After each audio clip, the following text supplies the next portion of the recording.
Okay, Caroline Wright, thanks for talking with me today. Thanks for having me, Linley. So I was hoping you could just let everybody know where you are right now in your life and how you ended up on Dave Chapman's farm in Vermont. Give us a little backstory. Good question. Still asking myself the same thing most days. But yes, currently I am living in Thetford, Vermont. My partner Seth and I moved here at the end of January. We are embarking on a transition year with Dave. His farm is called Longwind Farm. It is organic tomatoes grown in soil. He's been doing that for about 20 years with glass greenhouses. They're each about an acre. Before that, Dave also farmed for about 20 years, combination of field growing and then just slowly grew more and more with high tunnels and greenhouses. And it's really an incredible operation. So, how I got here is I guess I should start a little earlier in time. When I was an undergrad at Macalester College, 2012 to 2016, I became a sociology major. And there was one summer where I was volunteering with youth, and we took the high schoolers on a volunteer trip to a little town called Wheeling, West Virginia. It's in the northern panhandle of West Virginia. And one of the sites we volunteered on was an urban farm. It was like a 1 acre urban farm, small grassroots nonprofit. And I had been working with the youth the whole summer. And this one week, I got to be on the farm most days with the kids. And I just loved it. It was like a simple farm, little market garden, and the conversations I was able to have with these kids when we were working together just blew me away. Like Was we that had your been first trying, introduction to farming? Was in college? yes, Okay, wow. yeah. It was in college. It was 2014 that I was on that farm for 1 week in the summer.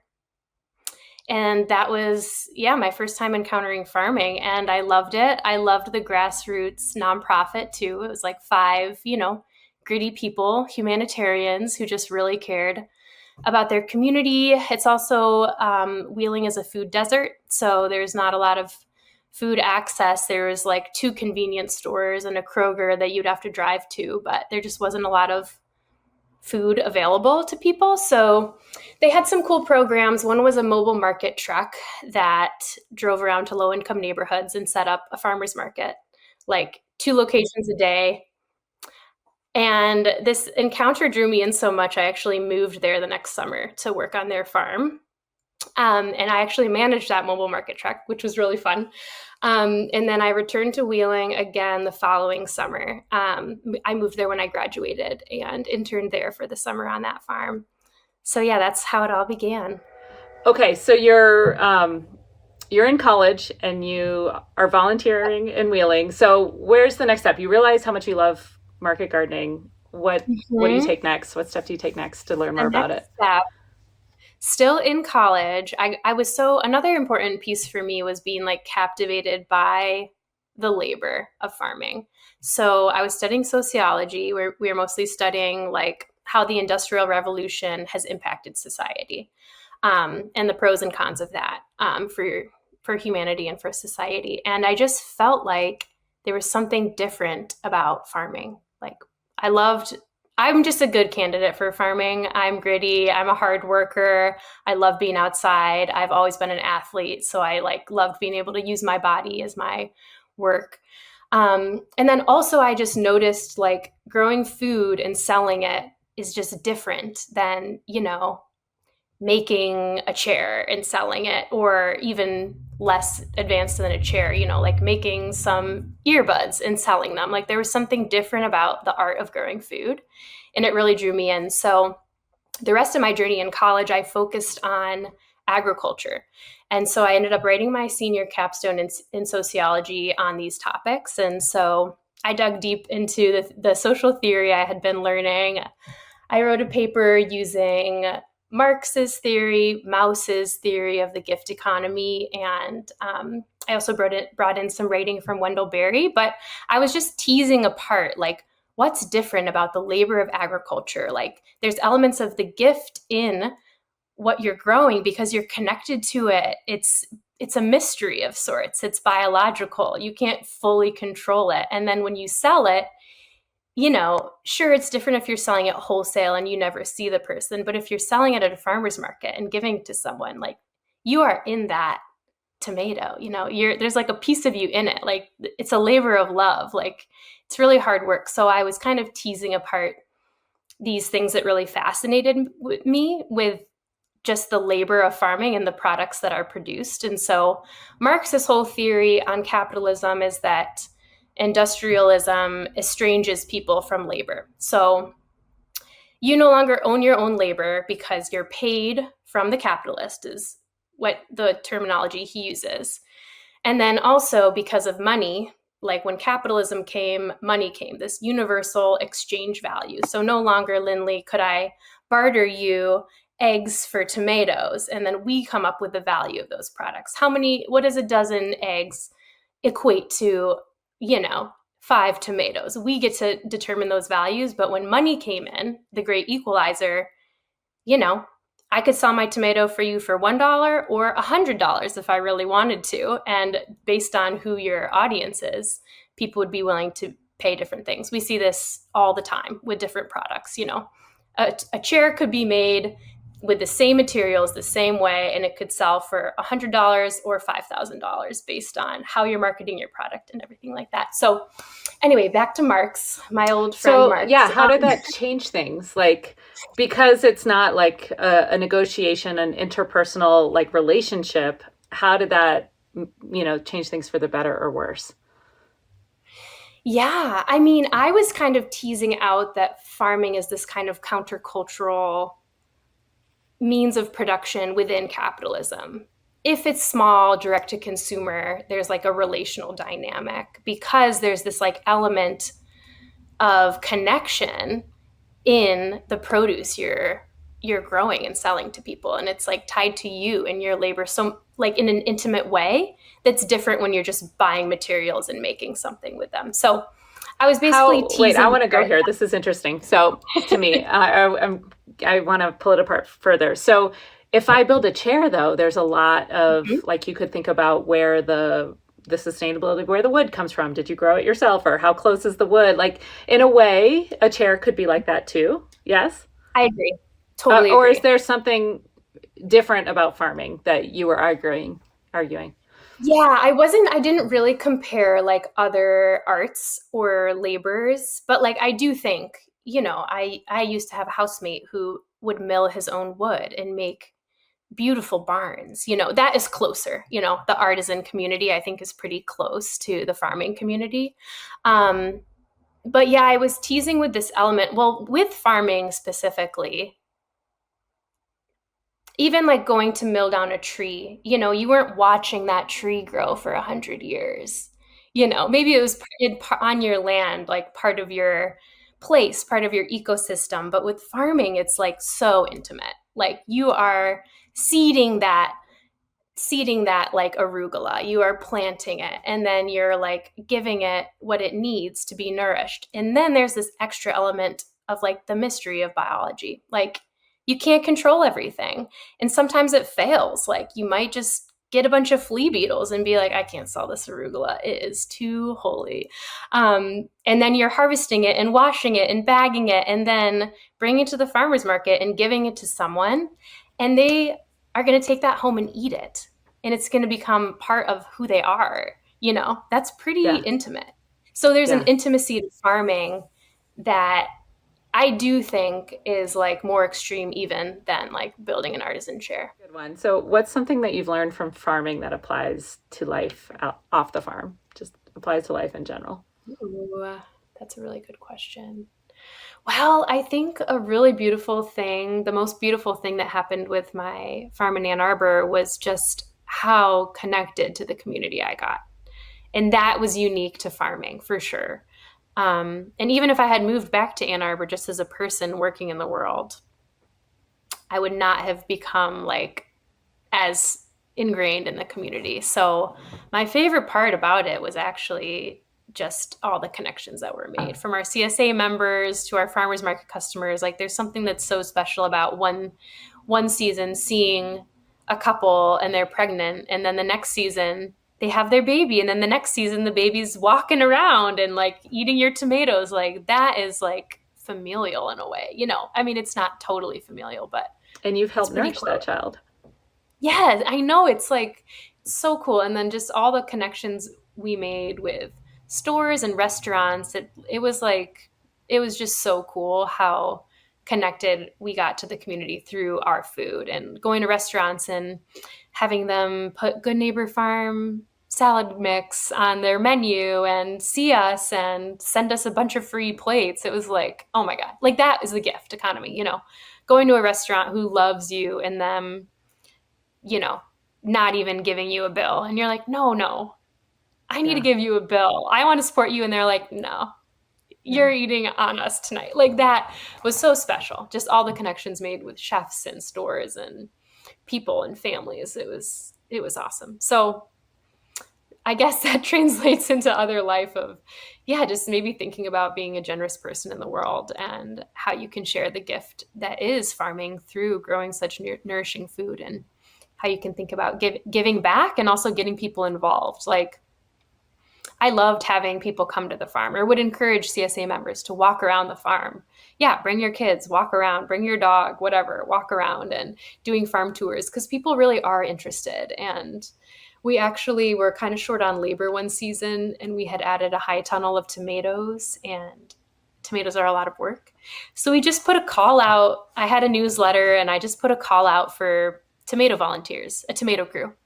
And we got like about 5 people who came out once or twice a week for 1 to 2 hours and just pruned and trellised tomatoes. That's all they Hmm. did. And at the end of the season, you know, I'm thanking them so much. We did give them a CSA in exchange, or veggies, just like go in the cooler, grab some veggies. Great.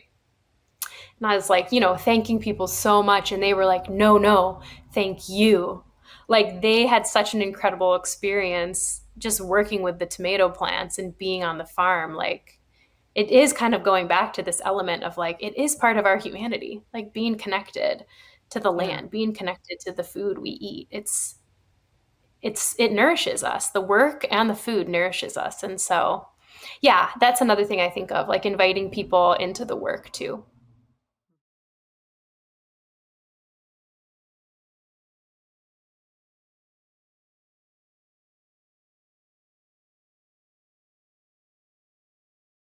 Melissa Phillips, thank you for joining me in the middle of June here when I'm sure the farm is really busy. I'm hoping we could just start and let everybody know about your farm.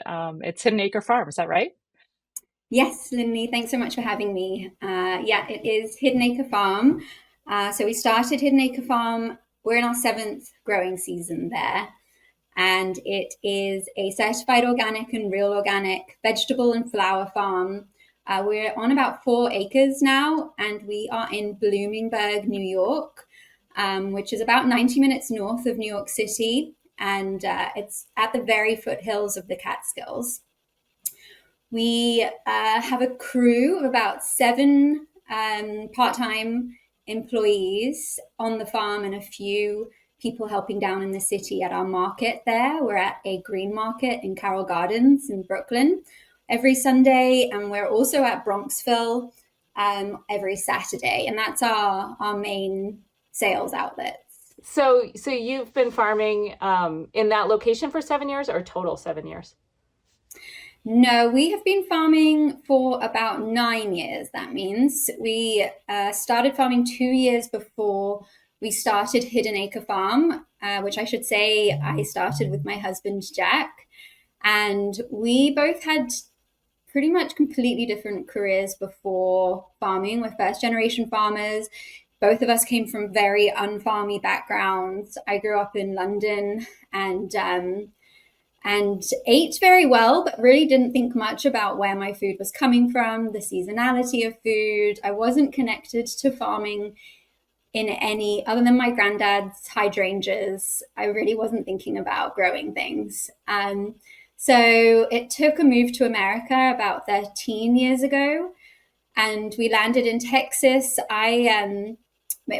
Jack's job took us to America, and he was working as a sales and marketing director for a big American company. I chose to try to redirect my career, which had kind of gone a little bit astray towards software development, back to conservation. I was an avid diver, so I was very passionate about ocean life and ocean conservation, which led me to do a master's in sustainability. And it was during this move to the States and rediscovering how I chose my food as an adult.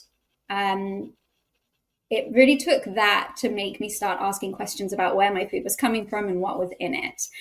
And whilst that was all happening, I started shopping at farmers markets and talking to farmers. I chose electives when I could during my master's in food security and sustainable agriculture, and just had a bit of a kind of mind explosion during this 2-year period. And my master's thesis was on microplastic ingestion in freshwater fish and marine fish as well. And it was on a research trip to the Gulf of Mexico, where I started talking to some scientists down there, and they were studying the dead zones in the Gulf of Mexico and were explaining to me that it was caused, like millions of dead fish. These fish kills were caused by agricultural runoff. So it was another one of these light bulb moments about how destructive industrial agriculture is. And so I started growing food. And in about 2016, we had our daughter. And a few months later, we just were questioning our purpose. And we wanted to go and work on some farms. We both felt this pull to learn how to grow things. And we ended up in California on Kern Family Farm, which is a real organic certified farm. And we were just going to pop around some farms for 2 weeks here and there and kind of just experience growing and learn a little bit. And we ended up staying there for 2 years.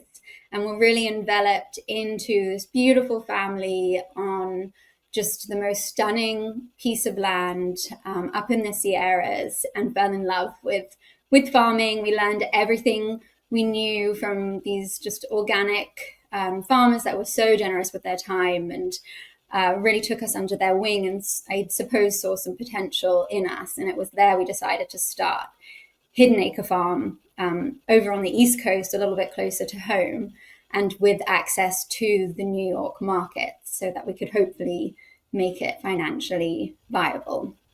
It's such a funny place for me to have ended up, because I just always envisaged myself being close to the water and devoting my kind of career to protecting the water. But that is how I see what I do now. It's really how I justify, or how I find, what makes me passionate about farming is protecting downstream. So my passion or my interest kept taking me further upstream, where I was noticing the cause of this was up there, and it was all leading me to agriculture. So it's very much the why behind why I farm. So we've talked about how it's exhausting, how you're not able to own the land, how it's been hard raising kids. Why are we doing this? Like, why do you farm, Melissa? Why do you continue? Oh my goodness, I'm painting such a negative picture. It's also it's important to be honest. Yeah, sorry, I'm being super honest, and that is good. But the context of this season as well, it's been a horrendous spring, and we've had a lot of crop failures, and Jack and I we really feel like year 7 has not got off to a good start. So we're both in a bit of a negative frame of mind, and I have to keep stepping back and asking myself that question. Why are we doing this? This is just so hard. Imagine if we worked this hard at something that actually made us money, is, a question that I ask often, because at the end of the day, you're not even bringing home very much. So I think the reasons that I do it are, I just feel like it's a really, regardless of all the negatives, and I think there's negatives interwoven with any choice that you make.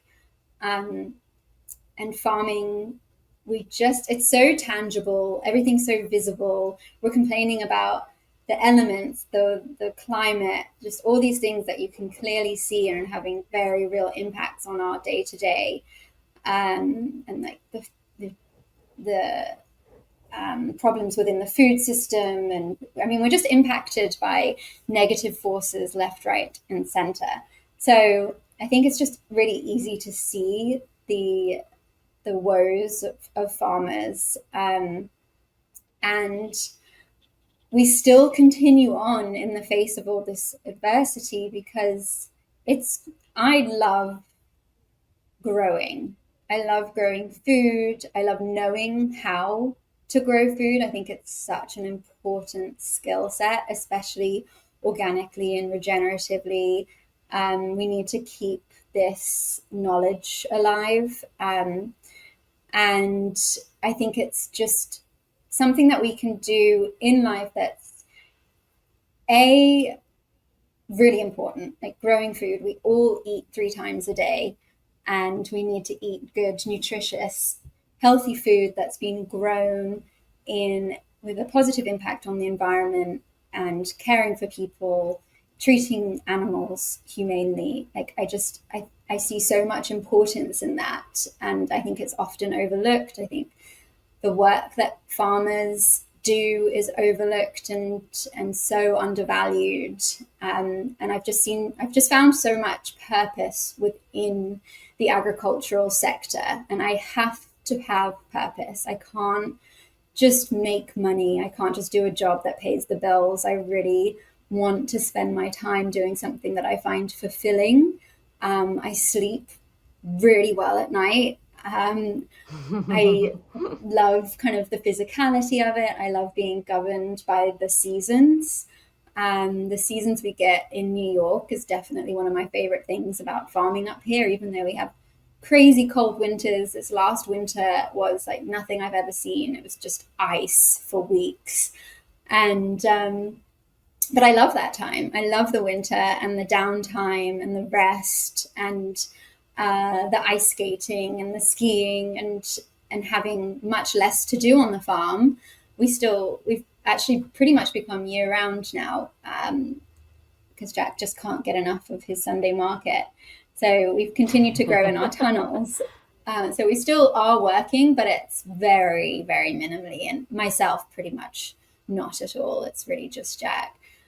And so I love the seasonality of it. I love the farm waking up, and just there's so much about spring and summer and fall that, you're harvesting or doing whatever in the fields. Or for me, I'm just really visiting these days and seeing the transition of the farm through the seasons is just so beautiful every year. And knowing, which birds are going to appear at a certain time, and the killdeer are here, and that means that spring is truly underway, and the fireflies are out. Okay, summer is really here, and just all these things that you begin to notice that I hadn't really noticed before I farmed.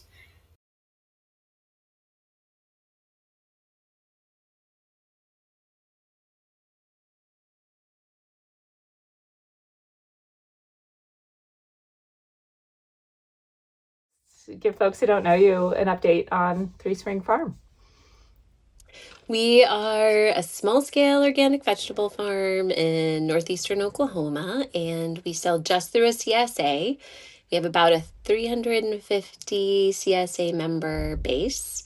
We do a few like restaurant sales. We sell to Tulsa, which is an hour drive from us. And this is our 22nd season of farming. We're a 2-person operation, and we're also trying to grow our fertility rather than import our fertility. We have a 20-week season, and I think that's about it. A lot of huge things to dive into there that are really unique to your farm. I love that you said, first of all, 2-acre, 2-person, and growing your own fertility. So I kind of want to dive into each of those. Let's start with why just you and your husband. I mean, you trained on full belly, which we interviewed Drew Rivers, and that they had 91 employees, I think she said right now, and many owners. So how come you went to the opposite extreme?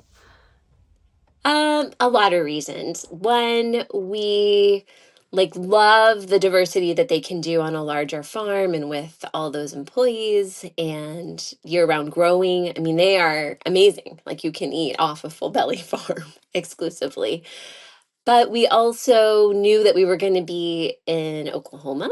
And although you can grow throughout the winter with, season extension techniques, we didn't want to because we wanted a meaningful off season. Like part of what brought us to farming wasn't just growing food, it was also being in solidarity with other small scale farmers around the world. And so we wanted time to continue working on that. And we knew we wanted time for volunteer work, which is also something that we picked up at Full Belly, how much those folks are involved in their communities and in issues that matter to them. So in order for us to do that, we knew we would need this meaningful off season.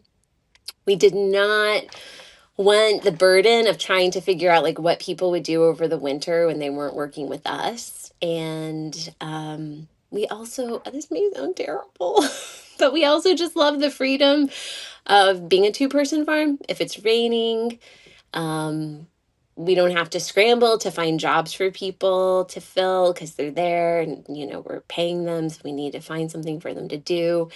We like last Friday when we were wrapping up our harvest day because we had a delivery on Saturday.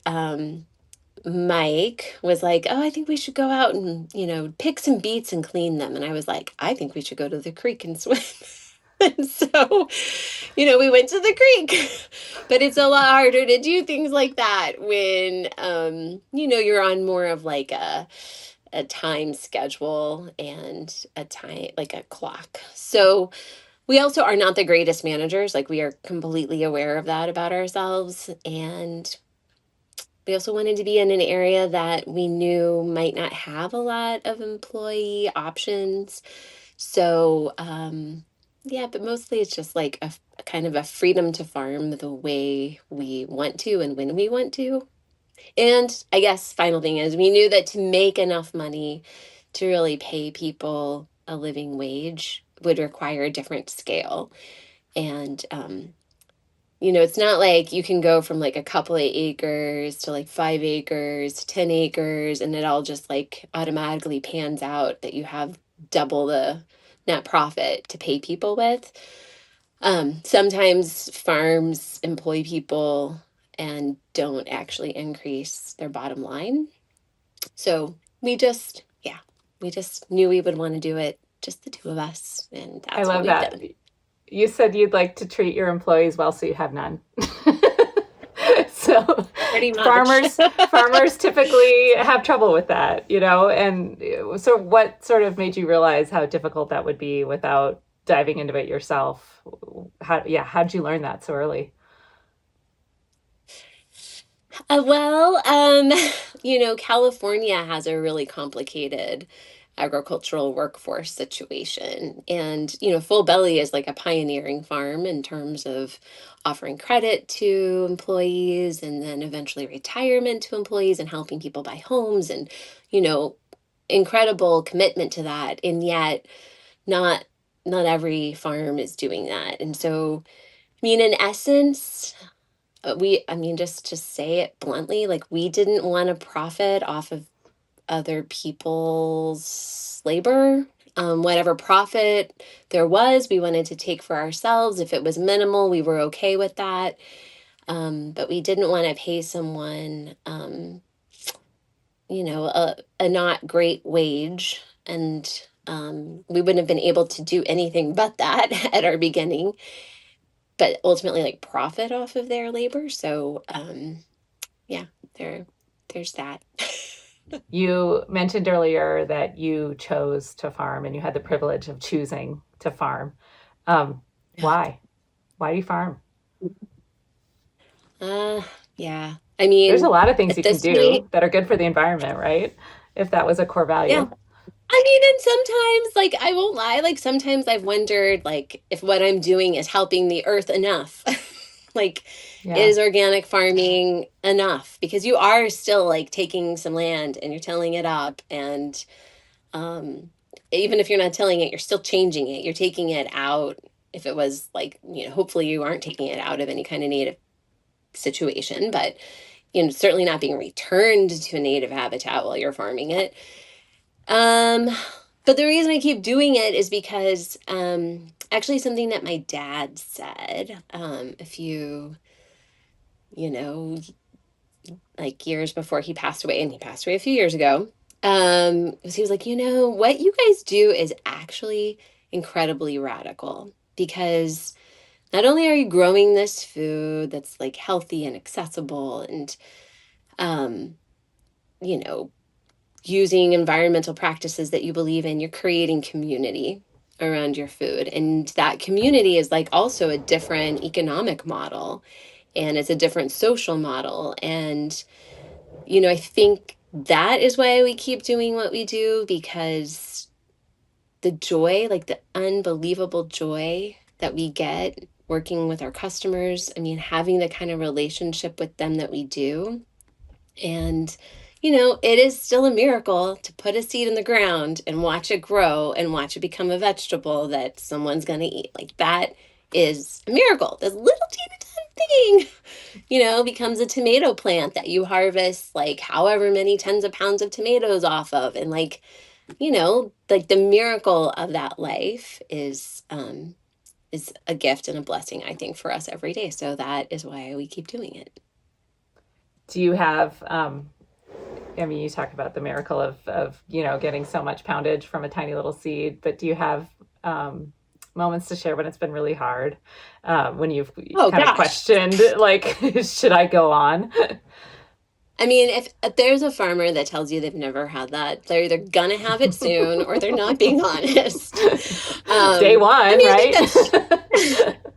I think that's true with just about any profession, right? I mean, that's part of the human condition, is like questioning what we do and trying to find meaning and identity in what we do. But yeah, I mean, this spring we've had like 3 feet of rain since April. It's crazy. It just kept raining. This was like that first period of, I think we're finally over a week without rain. And that's challenging. Like that. I mean, does it make me question what I do anymore? No, because I've just been doing it for so long, and I've made like the commitment that I've made to it, just kind of like the commitment I make to Mike, or the commitment I make to my daughter, or the commitment I make to this land is also the commitment I make to farming. Not to say that I'll farm forever, because I won't be able to, but nothing is like hard enough now to make me want to quit. But there are definitely times when I think, what am I growing this crop for? Or, why am I picking all those beets for whatever, like $1 a pound or whatever, but those, I kind of see those moments also as like just really amazing opportunities to look at our system, try to refine it, and try to find ways to make whatever change we need to make to feel good about the thing that was bothering us before. And some of it, I mean, some of what I wrote in our CIC newsletter, I think last week, was like, some of it is just learning to let go. Like, that is the beauty of farming. Like, it really forces people to learn to let go. You do not have control. And even though Mike and I are control freaks and risk averse, this is in some ways like the best job for us. Yeah, you can't, and you can't control a lot of things. And that's a valuable lesson. We both have kids that are 12, 15. What keeps you up at night and thinking about her life? What do you see unfolding that makes you worried that we need to act now? Consumption and population are the 2 issues that have been my worry since I was a teenager and remain my worry. They've only exacerbated with time. And if we don't accept the limits of our planet, it's going to accept the limits of us. And it's not a matter of like, I think the other thing that worries me at this point is that it seems like there's a certain mentality of like, well, I got to get mine while there's still something to get. And if I don't do it, somebody else is going to do it. If I don't hurt the earth and scavenge the resources, if not me, someone else. But I mean, really, like, just do you really want to like live that way and think that way? And is that, I mean, just the insane selfishness is based on tremendous fear and uncertainty.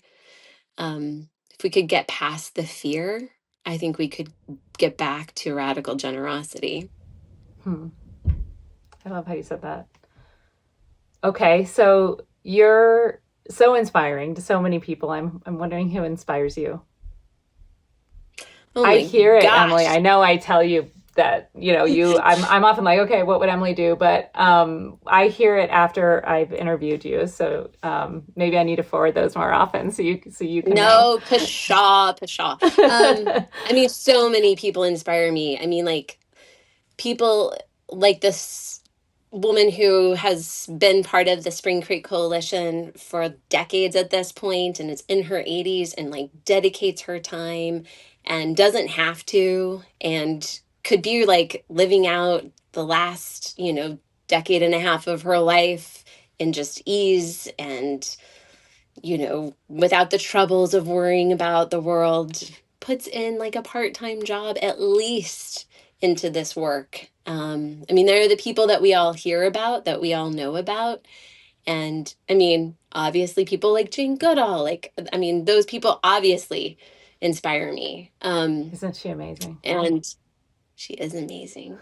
Um, and there are so many like her, but it's also the people that are just kind of like living their daily lives that inspire me. It's like the customers who make a choice to budget for local food. Although at this point we might like be so competitive because prices have gone up and I haven't looked in the grocery store for so long. I Yeah. don't know like what things are I should, but You know what's yeah, the sad is we people. haven't raised our prices, but the retail outlets have.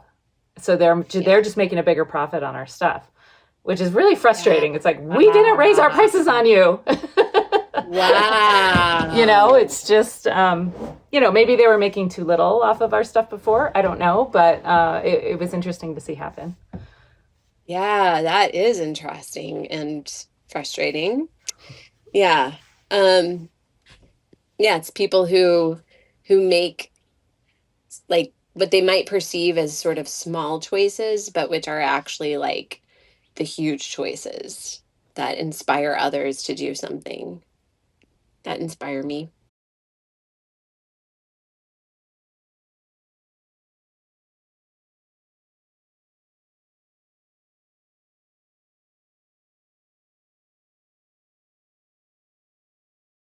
Good.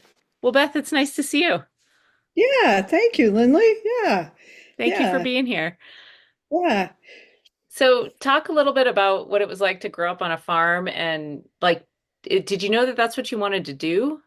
No. Why do you farm now? Like, what is it that draws you to the land now? Well, I love it. But I was busy practicing the piano, and I was going to be a piano teacher, and that was kind of what I went to the university for.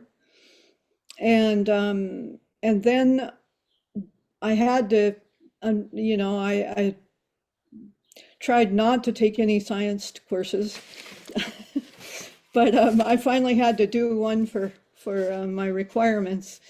And I learned about the horrid things that were going on with the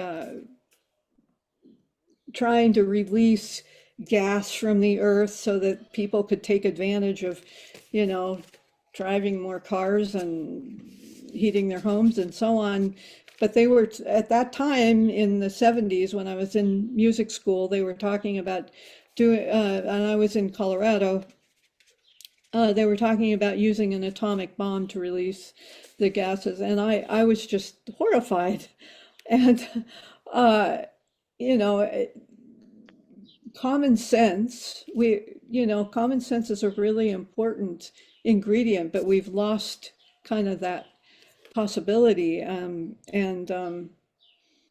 That turned me toward, well, I have a farm. I mean, I'm the youngest kid and I have that responsibility. So I said to myself, don't forget.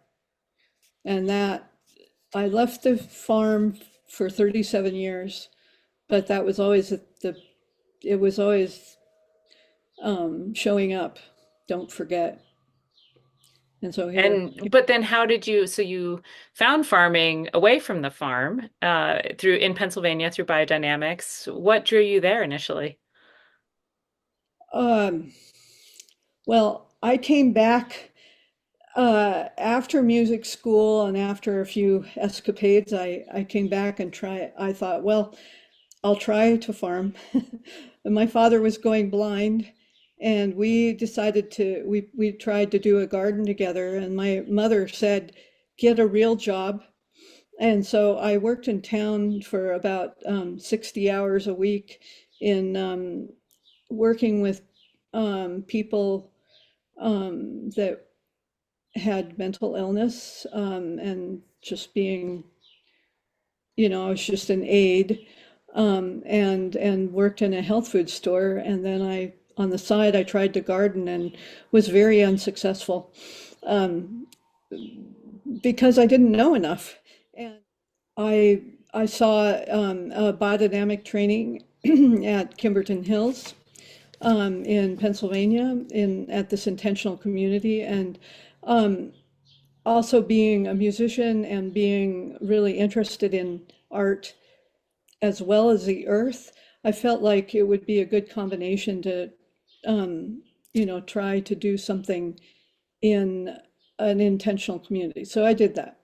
And that's where I got really a pretty good training, a beginning training. Yeah. One of my favorite things about biodynamics is the concept of a whole farm and the interconnectivity of growing your own fertility. Could you talk a little bit about what drew you into biodynamics and what principles from that you still farm with today? Yeah. Well, we are a certified biodynamic farm and have been for about 14 years. So we've been certified organic for 16. It is really the whole approach. It doesn't leave too much out. The earth is in a context of the weaving of the planets and the starry realms. And so we really take that in consideration when we're looking at when we're going to plant. And I find it very helpful organizationally when I'm approaching the season. Each month is really the picture of the whole year.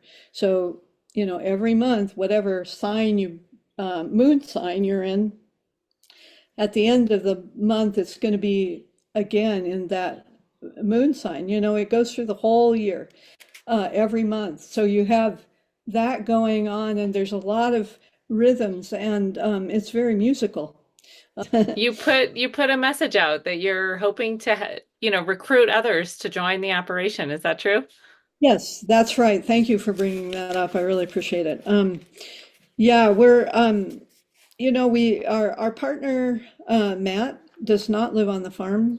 He and his wife works in town. And so we are, as we age out, we're looking for people that are interested in coming. And we have donated our land and in various steps, but we've donated now the house and all the buildings and the land on which it sits to the nonprofit. And there's 12 board members, and we're part of that.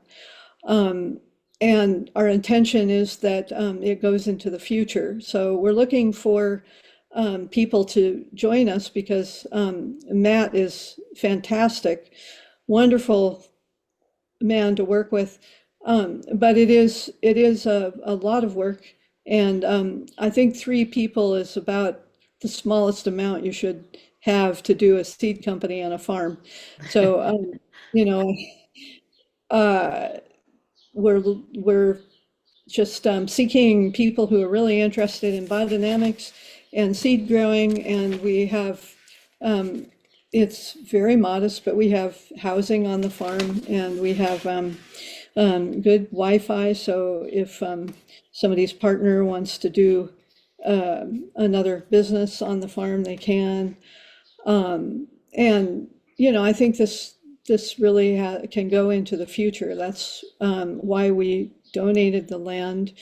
And like I said, my husband is Nathan is very interested in nature, and he's a master naturalist. And it's not widely known in the east of the United States, but in the west part of the United States, there's been a lot of gatherings that are called ancestral skills gatherings. And so we are starting to develop that here. We're in our 3rd year.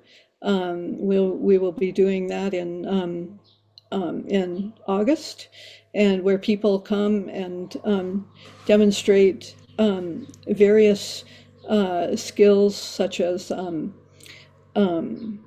like cordage, making string out of plants, and doing flint knapping. We have some archaeologists coming. We have people that are just really interested in doing things. And also, one thing that I forgot to mention is our land is broken treaty land, and we know that. And that is also the other reason that the land is going to go out of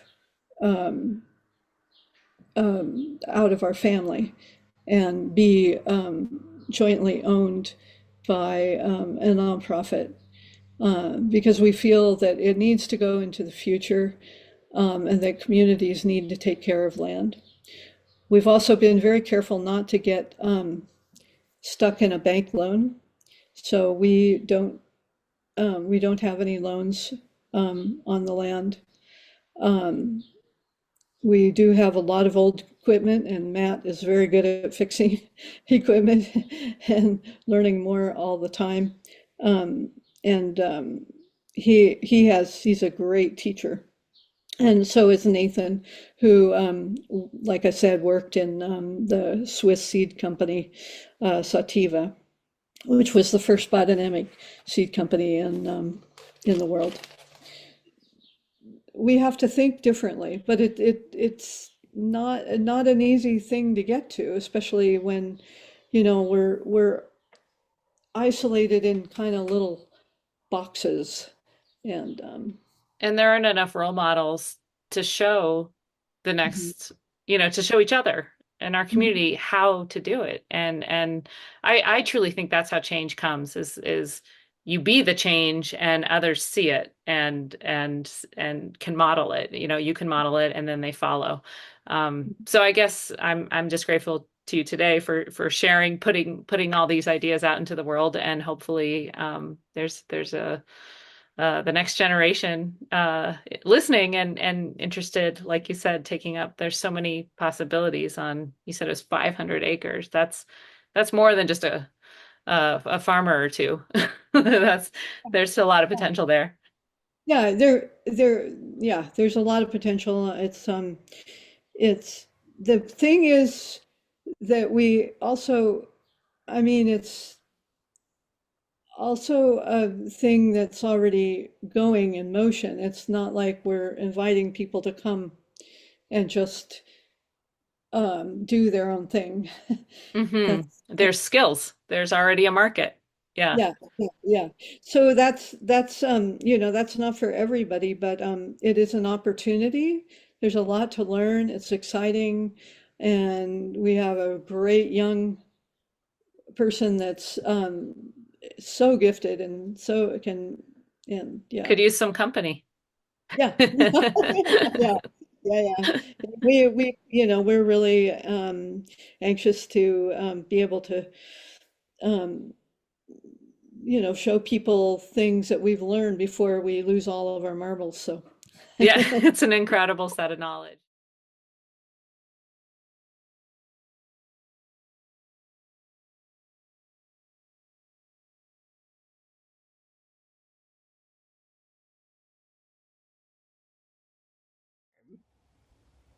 Drew, you are so much heart when you talk about the farm. I was wondering if you could describe some of the magical moments that you just alone have had with you and the farm and your relationship to that special spot that you have kind of created from scratch, you and Paul and the whole team. But some of the joy, you're so much heart, and I just you've inspired me. I call on some of your stories at times when things are really hard, and I'm like, what would Drew do?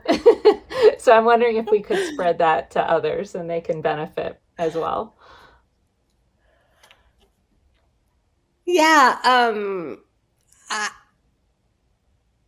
One of the questions that you asked, Linley, in your list was, why do you farm? And I feel like it's just the most right livelihood. I feel every day, I feel so inspired, and I feel like what I'm doing is really a right thing to do, providing people with really good food.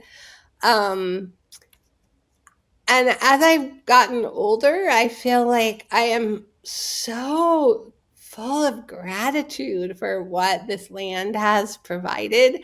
I have some epiphanal moments. I was riding my bike around the farm a couple Sundays ago, and Sundays are very sacred because we don't really work on Sunday, and the farm is very quiet, not full of the 90 people that come usually throughout the week.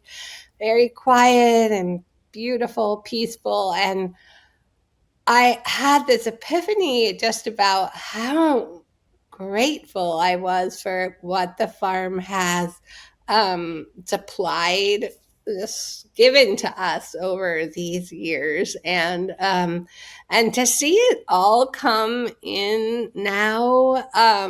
Trees that we planted 20 years ago are kind of in their peak abundance, and even all the shade trees that we've planted in the hedgerows around the farm are kind of in their, peak maturity. And that's just such a gratifying and wonderful feeling to see all of your work just sort of unfold in front of you. So, yeah, I love the place. I've heard you say that you live and breathe organic. And I'm curious about that language. There are a lot of words that are used to describe the way we farm. Agroecological, eco farm is even named after it. There's a lot of beautiful words. I want to say EcoJustice is one of the ones that the Temple of Understanding uses. I'm curious why organic has been so important to you in your life, why that word still resonates so strongly with you.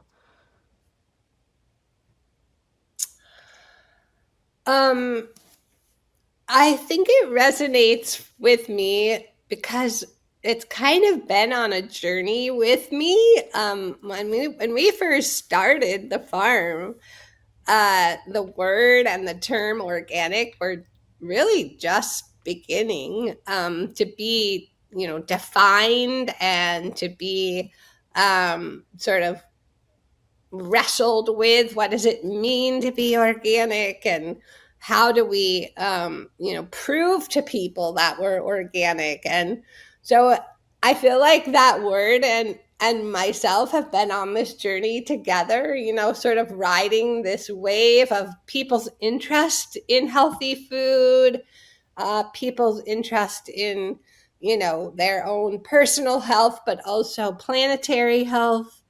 And so I feel like we've grown up together in some ways, that word and I, because we were actually part of Paul and I our farmer friends back in the 1980s were, really helpful in trying to make some of the organic rules and how do we certify each other. And I feel like I'm just such a believer that word actually means something.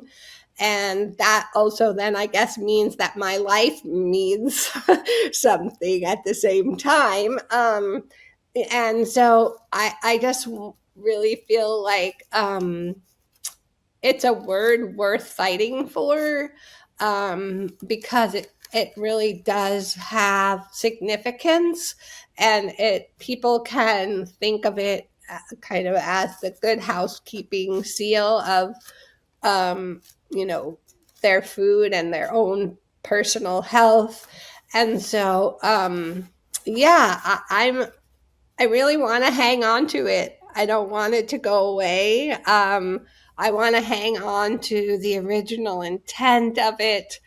I feel like this farm sort of embodies all of the things that I could have imagined what that word would mean, as far as safe harbor for the people that live and work here, providing our community with really healthy, nutritious food, thinking about sort of the broader environmental impacts that we as a farm can have on the world and in our even just in our local community. I feel like, yeah, we've got to hang on to it. What can people do to help you and help all organic farmers that need that word to have meaning for the survival of their business? What can they do to help keep that word strong? Well, just supporting, I think probably getting to know your farmer, and as eaters, really learning about where your food comes from on a really direct scale. Meeting face to face, walking on the farm with people, seeing for yourself what it means to be organic. I think people get it when they see it fully embodied. And then that's what they're going to want to choose. And so I really encourage people to get involved with their farm, not just be passive eaters, but be really activist eaters, so that they can have that feeling of what it means to visit a true, real organic farm. And, sort of that there's a feeling of health and well-being. What keeps you up at night? What are you worried about in terms of the future for your kids, your grandkids? Oh boy, that's a loaded question after yesterday and this week of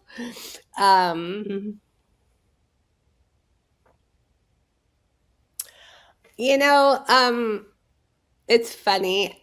I'm not trying to actually be an advertisement for the Real Organic Project here, but I feel what's really important to me is real. Like, we have to keep things very grounded and very real based. And for me, that realness comes from the earth, from planting flowers and picking strawberries in the warm sun. I feel like I worry a lot about the technology making us all have a lapse from that realness, and that keeps me up at night. I really I worry that this next generation is not going to have that touching the real earth, touching real produce, and milking a cow. It's all going to be somehow on a screen, or so I want to make sure that that continues. It's so interesting you say that, because I have followed my farmer friends on social media, and it's kept me in touch with what they're doing on a daily basis. And lately I haven't been doing it because so much of what was coming up on my feed was fake. It was just AI generated, and it was more junk. Yeah. And for me, it really turned me off to the platforms. And I'm curious, I asked my 15-year-old daughter now. For me, it just shut me down. It's like, this is not real anymore. These aren't my friends that I know. I went down a couple rabbit holes because you get curious about it, right? But ultimately it shut me down, and it's, I don't think this is for me anymore. But I worry about that too. What, are they going to embrace it? What is the next generation going to think of all of this? And my hope is that all the fakeness on the internet is actually the death of it. It makes people get out and actually be real again. So maybe something good will come of all of this AI generated fake stuff. That's just, you stop believing everything you see. And I think that's important, because we're getting fooled by it for too long. Yeah, I really have a little bit of a deep-seated fear of that. I think even deeper than I realized, because I'm such a trusting person, and I want to trust what I see and what I hear. But lately I've been really hesitant to be as trusting, and that scares me. Like, I want to continue to be a trusting, loving person. And I think the way we do that is to stay in touch with the real world. And somehow farming is my real world. I think other people have different ways of finding that, but it's about as real as it gets. Yeah, I think it comes down to relationships, right? You can't have a front person by a big business be the relationship that makes you trust everything behind it. You have to really get back to who's doing the work and finding out the real stories. And I think that's so much of what's gone wrong with our labels, is that there's a front person that we love, but it covers up so much evil. And so realness really is about those relationships. Yeah, so true. So true. Yeah. When I look out my window and see the farm, it's very real. What haven't I asked you? Is there anything that's in your heart that you haven't been able to share? No. I'm really glad that we had this chance to talk together. It's so lovely. Me too. I always love connecting with you. I've got one last one for you. I mean, I've said that I've held you as someone that when times get hard, I'm like, what would Drew do? Do you have someone like that in your life that you either, have read their book over and over, or kind of guided you when you were young and made you find farming? Somebody that inspired you or continues to?